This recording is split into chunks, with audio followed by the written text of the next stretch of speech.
Om Namo Bhagavate Vasudevaya. Narayana Namaskritya Naram Chair Narottamam Devim Saraswatim Vyasam Tato Jayam Tirye Naishchapraeshu Bhadreshu Nityam Bhagavati Sevaya Bhagavati Uttam Shloke Bhaktir Bhavati Naishtiki. So continuing with the discussion on Bhagavad Gita as it is, chapter 4, entitled Transcendental Knowledge, text 9 onward. So Krishna spoke in the previous class, we discussed that Yada Yada Hi Dharmasya, when he appears and why he appears, Paritranaya Sadhunam Vinashaya Cha Dushkrita. But in the in the purport, Prabhupada says, it doesn't really appear to kill the demons or to protect his devotees. And his energies are always working. The prime purpose of Krishna avatar is to satisfy his unalloyed devotees. That's the prime purpose. And then further he says, Janma karma chame divyam evam yoveti tattvata tyaktva deham punar janma naiti mameti suarjana. Although he appears, but he still tells, one who knows the transcendental nature of my appearance and activities. Janma karma chame divyam. They are divya, transcendental. What happens to the person who knows it in truth? Upon leaving the body, he does not take his birth again in this material world, but attains my eternal abode, O Arjuna. Very, very clearly he is telling us. All we have to do is know his transcendental appearance and pastimes. In truth, that's all. Actually, someplace it is mentioned, one who knows his appearance and pastimes as transcendental, he cannot do anything but engage in devotional service. What else is he going to do? When he knows my Supreme Lord is so divine, so transcendental, but is so loving, what else he can do except engage in devotional service? And then devotional service just purifies so much that he goes back home, back to God after leaving this body. Purport. The Lord's descent from his transcendental abode is already explained in the 6th verse. One who can understand the truth of the appearance of the personality of Godhead is already liberated from material bondage and therefore returns to the kingdom of God immediately after quitting this present material body. Such liberation of the living entity from material bondage is not at all easy. Maya is not just going to let us go. The impulseless and the yogis attain liberation only after much trouble and many, many births. Even then, the liberation they achieve, which is merging into impersonal Brahm Jyoti of the Lord, is only partial. And there is a risk of returning to this material world. This was mentioned in Bhagavatam. That one who goes to Brahm Jyoti after working so hard, so for such a long time, the tapasya that they do.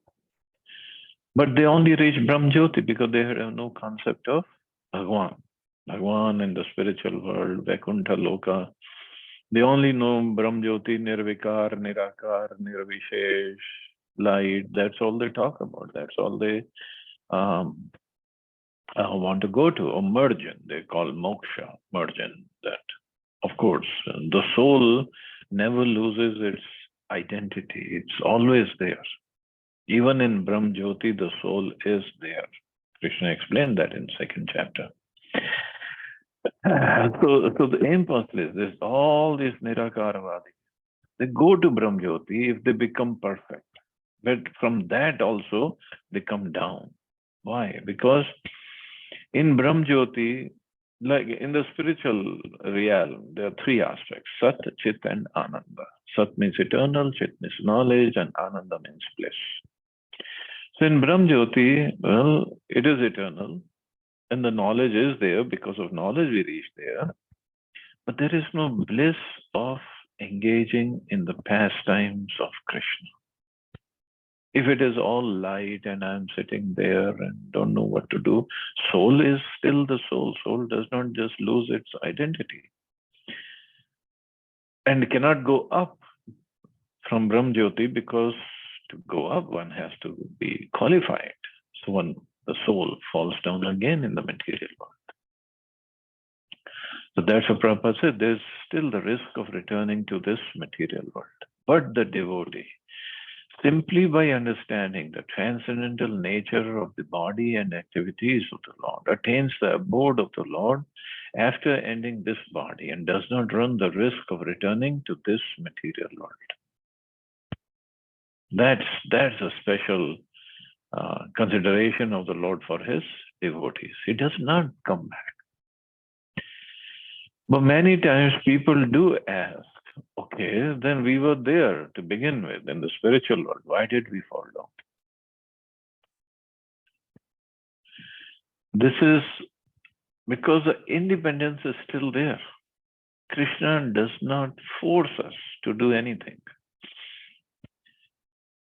The love that we have with Krishna, for Krishna, it is there eternally. Somehow it is blocked because of our desires. And when we reawaken that love, then what is going to happen? That reawakening of love cannot happen by somebody forcing us. Then that is not love, that is force. Just like in movies, the villain tells the heroine, no, you should love me. You love me. No, because that cannot be forced. It has to come from within. The living entity, we have to work on it. Krishna helps, but he's not going to force us. So even after, even when we were in the spiritual world, that independence is still there. It will always be there. Although it's minute independence, but independence is still there. And Prabhupada explained that once we learn our lesson, we'll not misuse the independence. But that doesn't mean the independence will not be there. So, but here, Krishna is saying, attains the abode, or Prabhupada is saying, attains the abode of Lord after ending the body and does not run the risk of returning to this material. Because Krishna said, Tyakta deham punarjanma naiti ameti suarjuna. This is now Krishna's guarantee. In the Brahma Samhita, it is stated that the Lord has many, many forms and incarnations. Sadvaitam achyuttam anadim anantarupam. Although there are many transcendental forms of the Lord, they are still one and the same Supreme Personality of Godhead. One has to understand this fact with conviction, although it is incomprehensible to mundane scholars and empiric philosophers. All the forms of the Lord, all the transcendental, Ram, Krishna, Varahadev, Vamandev, Narsinga, there's so many, unlimited. Advaitam Achyuntam, Anadim, Anantarupam. All one has to do is to understand them, understand their forms, their transcendental form and pastimes and truth. That's all. And everybody, because this love or relationship we have with the Lord is eternal. So either we were in Narsingloka, we could be in Ayodhya spiritual world, or could be in Vrindavan in the spiritual world, Vamandev Loka, Varaha Loka. They all have their own planets where they do their particular pastimes. So when we become purified, right now our love is covered, our relationship is covered. So we think our relationship is with my family, with my immediate family, with my country, with my community, based on the body. We are not this body. So the soul has to have some relationship, and that relationship is with the Lord. We have forgotten, so we consider this body as ourselves, and we work on that relationship. But that relationship with the Lord, which is eternal, which will be revealed to us when we are eligible, then we'll understand where did we come from, and that's where we will go once we leave the body. Although the relationship, as somebody asked Prabhupada, is this relationship static? Means it is fixed, that's it. Prabhupada says it's not static, it's ecstatic. But one can change, although one is full in that relationship. Just like Hanumanji. Hanumanji has his sweet servant attitude relationship with Lord Ram. He does not have that feeling toward Krishna or Nrsimhadev or Vamandev or Varahadev. He's only focused on Lord Ram. And it's a perfect relationship, and he's a perfect person. Prahlad Maharaj with Nrsimhadev. And we read about Prahlad Maharaj, how pure devotee he is. So it's not that the person is not pure devotee until he has his relationship with Krishna only. No. Whatever is there, it's perfect. And even in Krishna Loka, it's not that everybody has to have the conjugal relationship with Krishna. Why? What about Mother Yashoda? What about Balramji? Krishna's covered boyfriends. What about trees? Yamuna. So many creepers, animals, birds in Vrindavan. They are in Shantras, but they are perfect in their Shantras. So nobody wants to change. It is, one can change, but nobody wants to change. Because this is again the independence. I want to be in that particular relationship with Krishna. And we do have. And it's just going to be revealed to us slowly when we are ready. So Prabhupada further says, as stated in the Vedas, the one supreme personality of Godhead is eternally engaged in many, many transcendental forms in relationships with his unalloyed devotees. Unalloyed. Unalloyed means no mixture, pure, completely pure devotees. This Vedic version is confirmed in this verse of the Gita personally by the Lord. He who accepts this truth on the strength of the authority of the Vedas and of the Supreme Personality of Godhead, and who does not waste time in philosophical speculations, attains the highest perfectional stage of liberation. So the only thing is, this truth is what we have to accept. And that's where not just accept theoretically, it's the realizations have to be there. And then he attains the highest stage of perfection.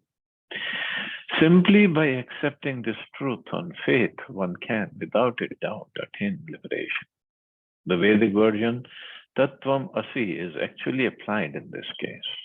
Anyone who understands Lord Krishna to be the Supreme, or who says unto the Lord, you are the same Supreme Brahman, the personality of Godhead, is certainly liberated instantly.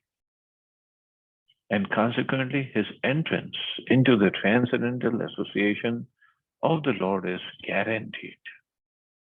Guaranteed, Prabhupada saying, it's entrance into the transcendental association of the Lord. Means entrance into his pastimes is guaranteed. In other words, such a faithful devotee of the Lord attains perfection, and this is confirmed by the following Vedic assertion. Tam eva vidatavati mrityum eti, nanya pantha vidyate ayanaya. One can attain the perfect stage of liberation from birth and death simply by knowing the Lord, the Supreme Personality of Godhead. And there is no other way to achieve this perfection. Shveta Upanishad. Now the question is how to know the Lord. Simply by knowing the Lord. It's so easy, it says. But how to know him perfectly, in truth? We are so limited. We have limited intelligence, very minute intelligence. And so many other disturbances are there in our lives. We don't even know our material subject matters properly. And to know spiritual Lord, Supreme Personality of Godhead, how to know Him then? This answer Krishna gives in the 10th chapter of Bhagavad Gita. Those who are surrendered, those who are serving me with love and devotion, I give them the understanding. Means I give them the knowledge by which they come to me. So ultimately, it's going to come from Krishna. Either he gives it himself or gives through a guru, bona fide guru. It's going to come from Krishna. All we have to do is just engage in loving devotional service. He clearly says those who engage in loving devotional service. Not in Gyan, not in yoga, not in karma, not in any other way. Loving devotional service. And this is what this Upanishad also says. There is no other way to achieve this perfection other than knowing the Lord perfectly. That there is no alternative means that anyone who does not understand Lord Krishna as a Supreme Personality of Godhead is surely in the mode of ignorance, and consequently he will not attain salvation, simply, so to speak, by licking the outer surface of the bottle of honey, or by interpreting the Bhagavad Gita according to mundane scholarship. So licking the outer surface of the bottle of honey. So bottle of honey are like Krishna's pastimes, Krishna's appearance, Krishna's words, Krishna's form, Krishna's name, Krishna Katha. Everything is very sweet, just like honey. But licking the outer surface means if we don't open the cover and really taste the honey, we'll not get the sweetness. As Prabhupada is explaining, interpreting the Bhagavad Gita according to mundane scholarship, not going inside the matter, but trying to think, oh no, Krishna is this, Mahabharata, Kurukshetra is our body, Krishna is mind, Pandavas are 5 senses, and then the Kauravas, 100 Kauravas are different desires. That's giving mundane interpretation to what happened. That doesn't help. It will not help at all. Because then we don't even understand or give due credit to Krishna as a Supreme Personality of Godhead. Although Vedvyas did right. Every time Krishna starts speaking, Sri Bhagavan Vacha. So this is for us to understand. He is the Supreme Personality of Godhead. And Prabhupada has given this word, Supreme Personality of Godhead. Prabhupada's guru used to write Supreme Godhead.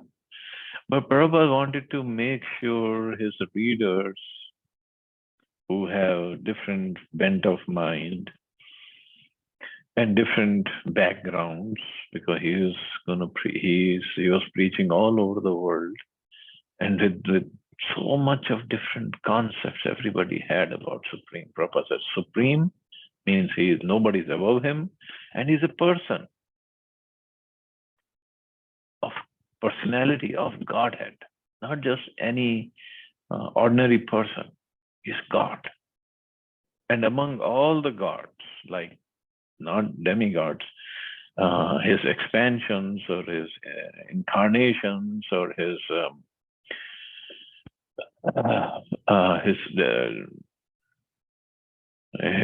different forms, Advaitam, Anantam, Achyutam, Ananta Rupam, he is the Supreme.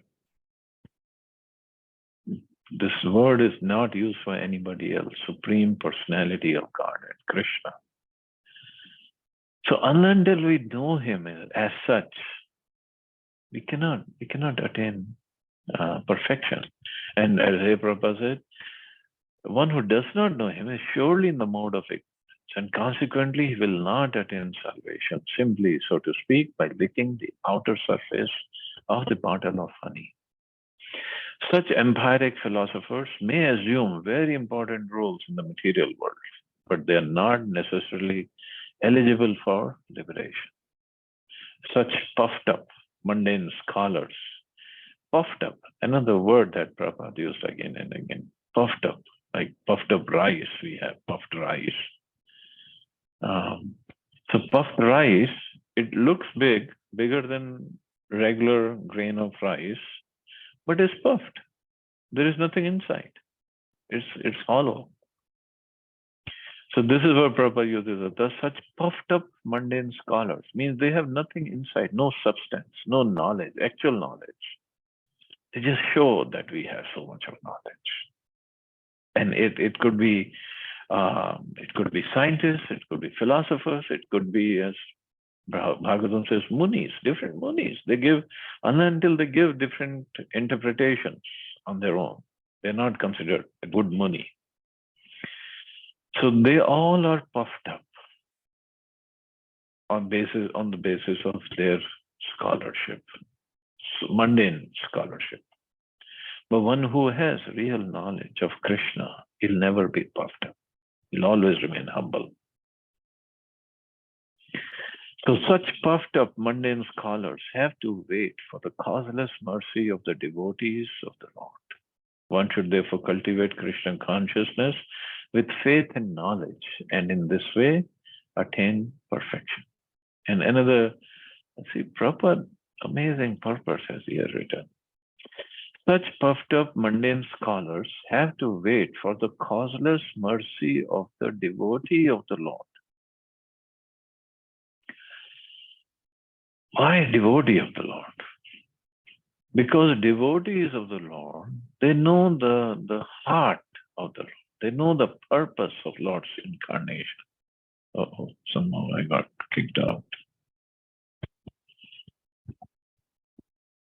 So they know the purpose of the Lord. They know the heart of the Lord. They know that Lord ultimately is our Supreme Father, and He wants all of us to come back.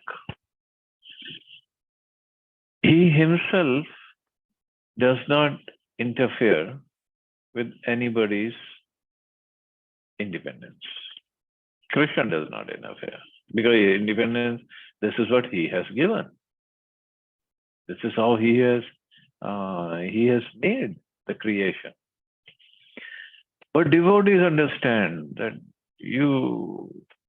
why we are wasting, why the living entities are wasting their valuable life, especially the human life in which they can perform devotion service, why they're wasting it here to make some material progress, which is only temporary. Next life, we don't know where we're going to be, and to waste a human form of life, because next life we could take a lower form. 84 lakh yoniya, 8,400,000 species. We can take birth in any form. So why waste this lifetime when we can devote it to the Supreme? So the devotees know. So that is why they approach, like Prabhupada approached, he came to the West, and then he preached here and traveled all over the world, preaching, making devotees, and giving them knowledge, and giving them devotional service. And then Prabhupada's followers are preaching. For what? Not for any personal gain, not for any material benefits. Because if it is for material benefit, then it's not unalloyed devotional service anyway. The only purpose is people also get this golden opportunity to serve the Lord, to make their life perfect. And another word Prabhupada used here is the causeless mercy of the devotees of the Lord. Causeless. It's not that the mundane scholars or karmis or just regular materialistic people, they do anything to achieve or to receive this mercy of the devotees. That no devotees find that person in the crowd and they say, no, you're the one who should get. They profusely, liberally preach, give out this devotion service. And Prabhupada made it even more attractive by saying Sankirtan, glorifying the Lord, chanting. But Sankirtan, he also said, do prashadam distribution, book distribution. That's also Sankirtan. So devotees do that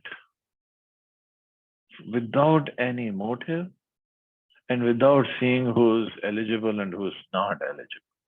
They go out, they do this.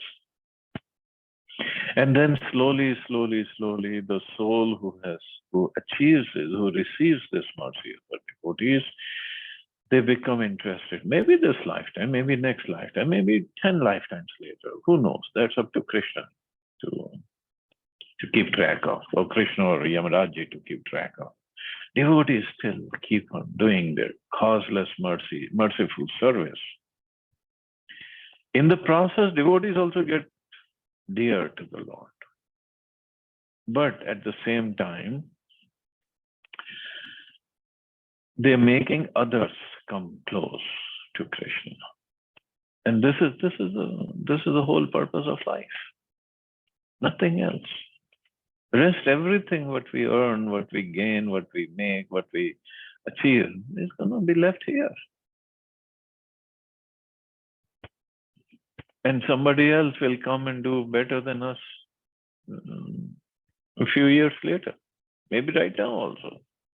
This is all immaterial. This is all material, which is immaterial actually. It doesn't hardly matters. Hardly. But we give so much importance to this temporary achievements, temporary possessions, which we're going to leave anyway. And more we are attached to our temporary things, more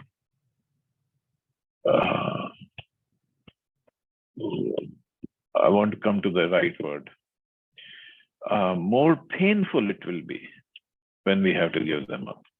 We have to give them up anyway, at any time. So more attachment will lead to more pain. But at the same time, more attachment we develop for Krishna. More attachment we develop for his service, for his name. When we leave the body, we'll be more happy to leave this body. So devotion service is full of bliss, happiness, even when we are performing it and when we leave it, when we leave the body also. We don't leave the devotion service, but when we leave the body. So it always gives happiness. So after saying these wonderful words, Janma Karma Cha Mentevya, Krishna, he changes the gears a little. And then what he says, Vit Raga Bhai Krodha Manmaya Mam Upashita Bahavo Jnana Tapsa Bhuta Mad Bhava Magata. Being freed from attachment, fear, and anger, being fully absorbed in me and taking refuge in me, many persons in the past became purified by knowledge of me, and thus they all attained transcendental love for me. But being freed from attachment, fear, and anger, there's some technicality in this. So he says, many persons in the past. Bahavo means many, unlimited actually.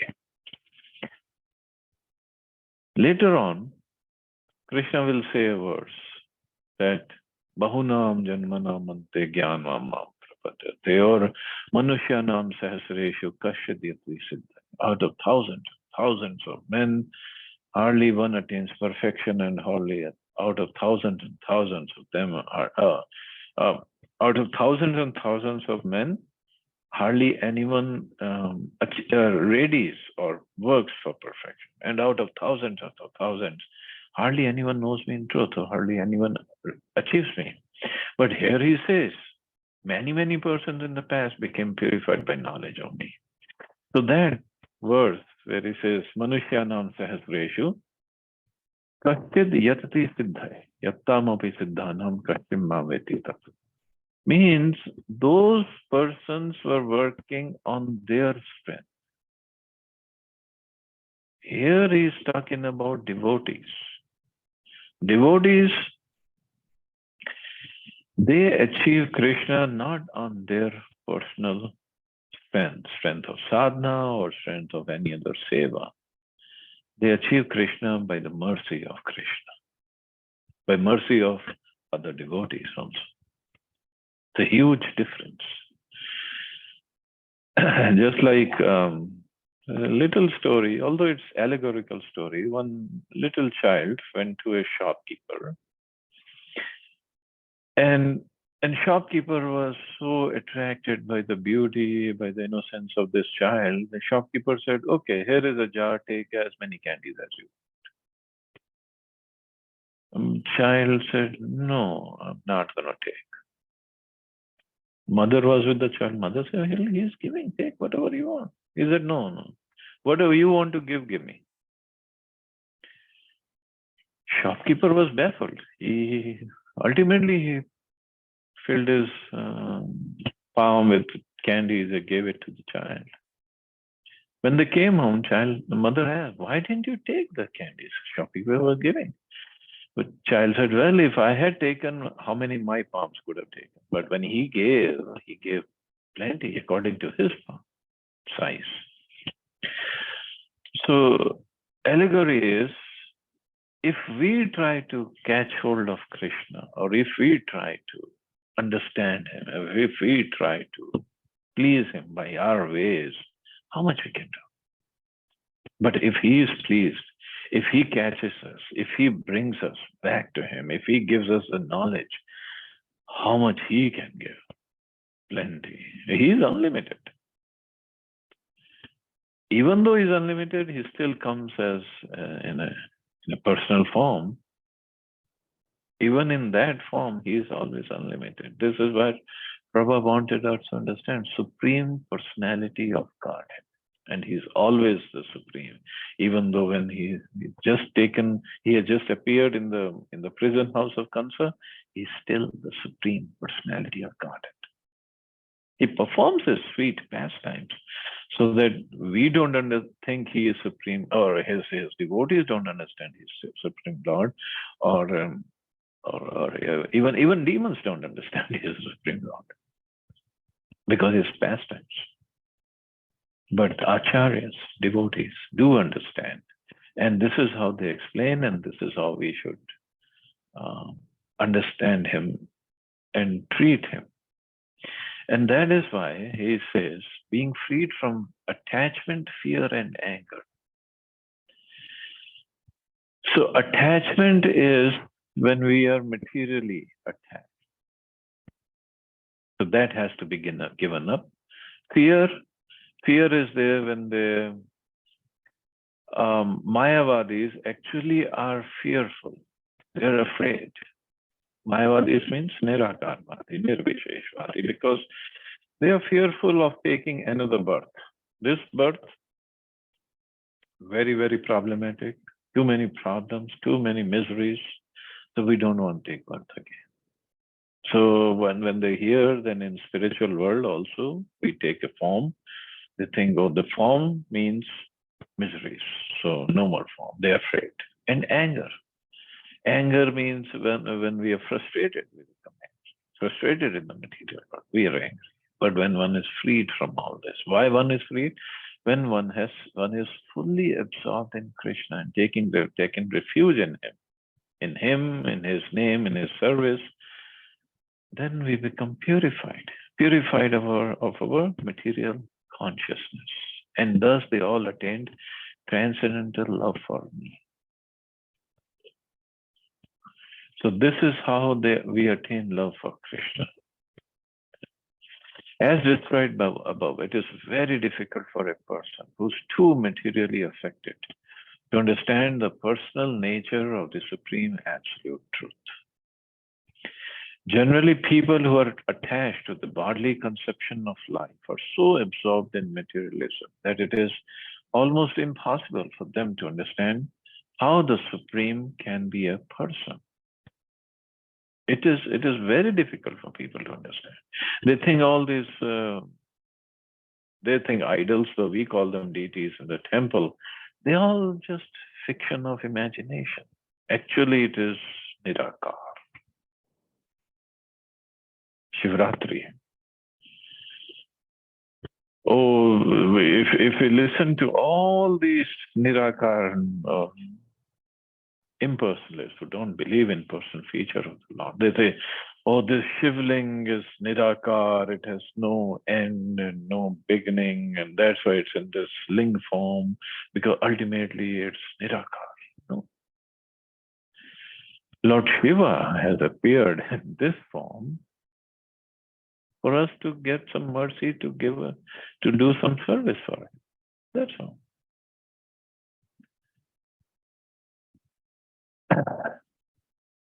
And similarly, Krishna appeared in the form he is.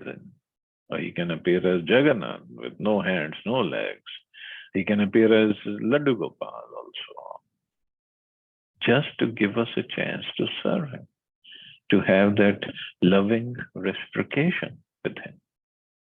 Although that form is not different from the Lord. It's all transcendental. But that development of love has to be there. So this impersonalist, they just cannot understand how can Supreme be a person. When he's unlimited means, in our understanding, unlimited means, suppose the sky is unlimited. Sky does not have a form. So according to them, unlimited cannot have a form, so Supreme cannot have a form. When we put cannot means we're putting a condition on the Supreme Lord, that you cannot have this, cannot do this, cannot have this. He's beyond our conditions. He can be both at the same time, limited and unlimited.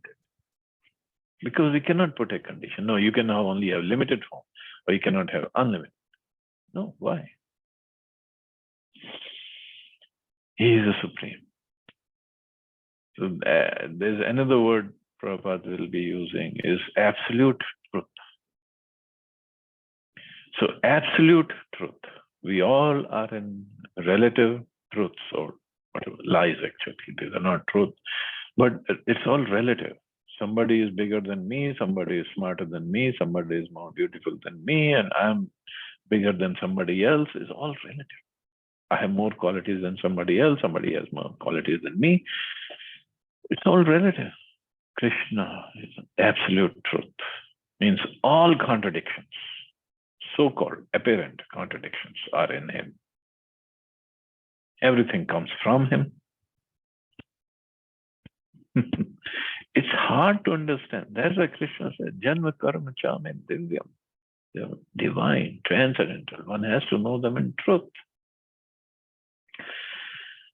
Okay, here in this purport, Prabhupada says, such materialists cannot even imagine that there is a transcendental body which is imperishable, full of knowledge, and eternally blissful. Sat, Chit, and Ananda. Made of Sat, Chit, and Ananda.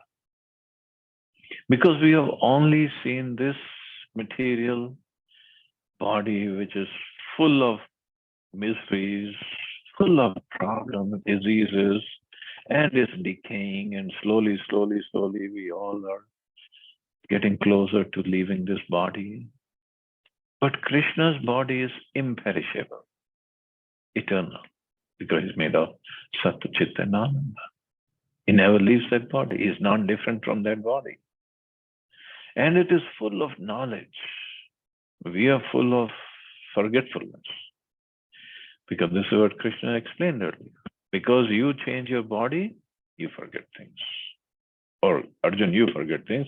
In the purport, Prabhupada explains, because we change our material bodies, we forget. Krishna doesn't change his body. So he remembers everything. And then top of it, it's eternally blissful. And not just blissful. It's always increasing, the bliss of the Lord. That kind of body he has. In the materialistic concept, the body is perishable, full of ignorance, and completely miserable. Therefore, people in general keep the same bodily idea in mind when they are informed of the personal form of the Lord. And that is why when we talk about, oh, the Jera hunter shot that arrow at the Lord and he killed the Lord. No, the Lord cannot be killed. He has an imperishable body. He performs his pastimes to bewilder us, but he cannot be killed.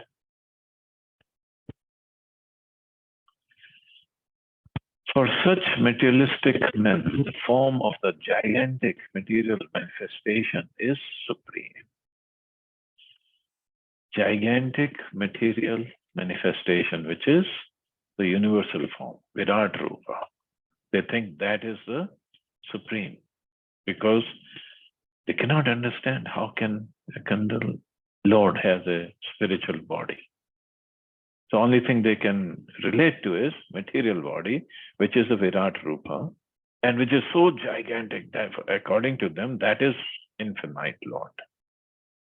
But that is all material manifestation, which is temporary. It is, Krishna showed that Virat Rupa to Arjuna later on. But that's not his real self. This is for materialistic people to understand, to come to some understanding who is the Lord, how supreme he is, how great he is. Consequently, they consider the supreme to be impersonal. As if ultimately he cannot have a form, so it's impersonal. And because they're too materially absorbed, the conception of retaining the personality after liberation from matter frightens them. That's where the fear comes from. When they're informed that spiritual life is also individual and personal, they become afraid of becoming persons again. And so they naturally prefer a kind of merging into the impersonal void. That, okay, person, body means problems, so let's merge into impersonal Brahma Jyoti and no more problems. Yes, there are no more material problems, but there is no ananda, bliss that we are also looking for. Generally, they compare the living entities to the bubbles of the ocean, which merge into the ocean. So they say, we are just like bubbles. So once a bubble merges into water, it loses its identity. But that's not exactly how we are. That's the highest perfection of spiritual existence attainable without individual personality. This is a kind of fearful stage of life, devoid of perfect knowledge of spiritual existence. So one who has perfect knowledge, Vitaraga Bhayavarodha, he gives up all this attachment, fear, and anger. Furthermore, there are many persons who cannot understand spiritual existence at all, being embarrassed by so many theories and by contradictions of various types of philosophical speculation. They become disgusted or angry and foolishly conclude that there is no supreme cause and that everything is ultimately void. So this is the voidistic theory or Buddhism. Because they cannot understand who am I, who's Lord, and what is this? All nonsense, this all must be nonsense. So they become disgusted or angry. Such people are in a diseased condition of life. Some people are too materially attached and therefore do not give attention to spiritual life. Some of them want to merge into the supreme spiritual cause, and some of them disbelieve in everything, being angry at all sorts of spiritual speculation out of hopelessness. This last class of men take to the shelter of some kind of intoxication, and the resultant hallucinations are sometimes accepted as spiritual visions. So these kind of hippies are the ones that Prabhupada first met and preached to them. But so many of them, they'll say, oh, we just smoke ganja or take LSD and we just lose control of our mind and we think of so many things and they think this is spiritual life. It's not spiritual. And that's when Prabhupada's disciples or followers at that time, they came up with a pamphlet. They used to have type of pamphlet and distribute it. And the pamphlet said, "Stay high forever." Because the condition that these hippies were in, they used to take drugs and they would say, "Oh, I'm high." But from that high, when the drug effect of drugs subside, then they come back. But the disciple, devotees made these pamphlets. Stay high forever. You don't have to come back, come down. Stay high. Remain in the spiritual bliss. But to find out how to do that, not by taking drugs. One has to get rid of all three stages of material consciousness. Means attachment to material life, fear of a spiritual personal identity, and the conception of void that arises from frustration in life. Material world means frustration. It will give us miseries, it will give us frustration. Nobody, that's why that song is there, na? Kabhi kisi ko mukammal jahan nahi milta. It will never happen. Never, never, never. It has never happened before. It is not happening now. It will never happen in future. That will achieve everything. That there will be no frustration in material life. Spiritual life, by living in material world, in the material body, that is perfect. Is perfect bliss. No frustration, no problems. But materially, life is always going to give frustration. So to get free from these three stages of the material concept of life, one has to take complete shelter of the Lord, guided by the bona fide spiritual master, and follow the disciplines and regulative principles of devotional life. Simple as that. Take complete shelter of the Lord. How? By following a bona fide spiritual master. Why bona fide? Again, we'll take it up next class. What is bona fide? And follow the disciplines and regulative principles. It's not just that, oh, humne guru kar diya and my duty is done and I'm done. No. Then we have to follow the instructions, follow the rules and regulative principles to make progress. And the progress will be slow. It will be gradual progress. And the last stage of the devotional life is called bhava, or transcendental love of God. Of course, after bhava, it's prem also. So this is what one attains. Vita raga bhaya krodha manvaya mama pashita. Bhavo jnana tapsa puta. Jnana tapsa puta. Give up jnana and all this tapa. Or purified by this. One attains what? Mad bhavam agata. He attains transcendental love for me. To the stage of bhava bhakti. That bhava bhakti doesn't come just like that. We have to work for it. Purification, first the purification. And as Rupa Goswami explains in this, Ado Shraddha Tatha Sadhu Sangha, the stages of devotional service. In the beginning, one must have a preliminary desire for self-realization. That is, Ado Shraddha, some curiosity actually, not even Shraddha, some curiosity. This will bring one to the stage of trying to associate with persons who are spiritually elevated. That is Sadhu Sangha. In the next stage, one becomes initiated by an elevated spiritual master. That's also other Sadhu Sangha, then Bhajana Kriya. This is all Bhajan Kriya. And under his instruction, the neophyte devotee begins the process of devotion service. By execution of devotion service under the guidance of the spiritual master, one becomes free from all material attachment, anartha nivritti, then attains steadiness, nishtha in self-realization, and acquires a taste, which is ruchi. So acquires a taste.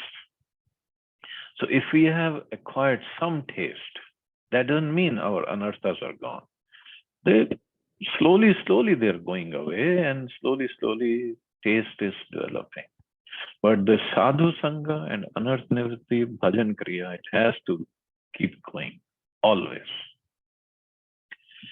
This taste leads one further forward to attachment for Krishna consciousness, which is matured in bhav, or the preliminary stage of transcendental love of God.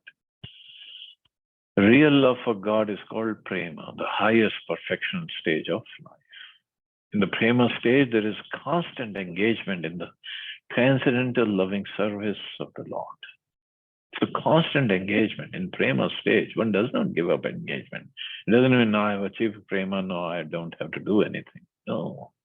Even in prema stage, he doesn't give up sadhu sangha, attachment with the association of devotees. But then that attachment or bhajan kriya or performance of one's own sadhana, then the consciousness will be different. Then the level of attachment to that sadhu sangha will be different. Level of chanting will be different. It will be same chanting, same bhakti, same service of the Lord, but the mood will be different.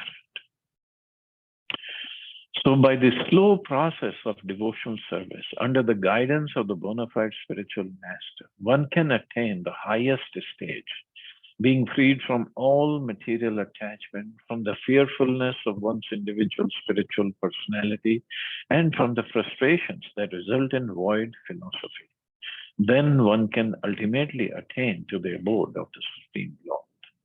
Then one can attain. Otherwise, till then, we just have to keep on working. And see, this is what Prabhupada's beauty of Prabhupada's purpose.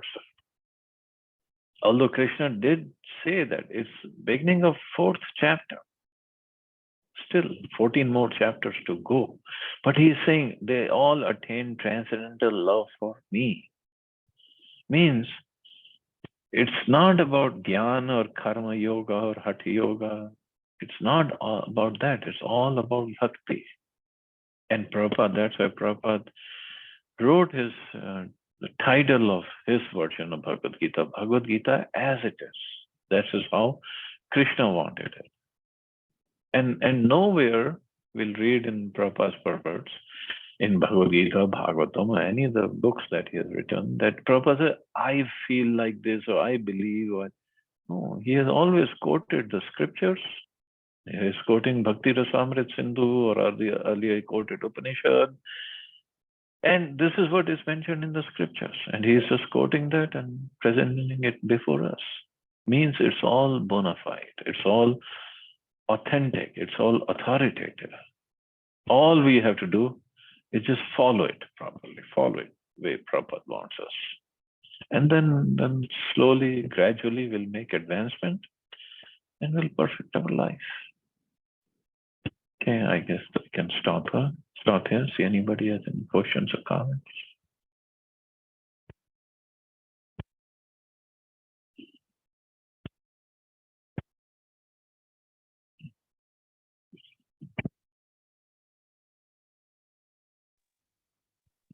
Nice class, Prabhuji. Thank you very much. Thank you, Martha. Yeah, thank you so much, Prabhuji. Very nice class. Thank you, Martha. Chalo, we can stop here. You all are safe and wonderful.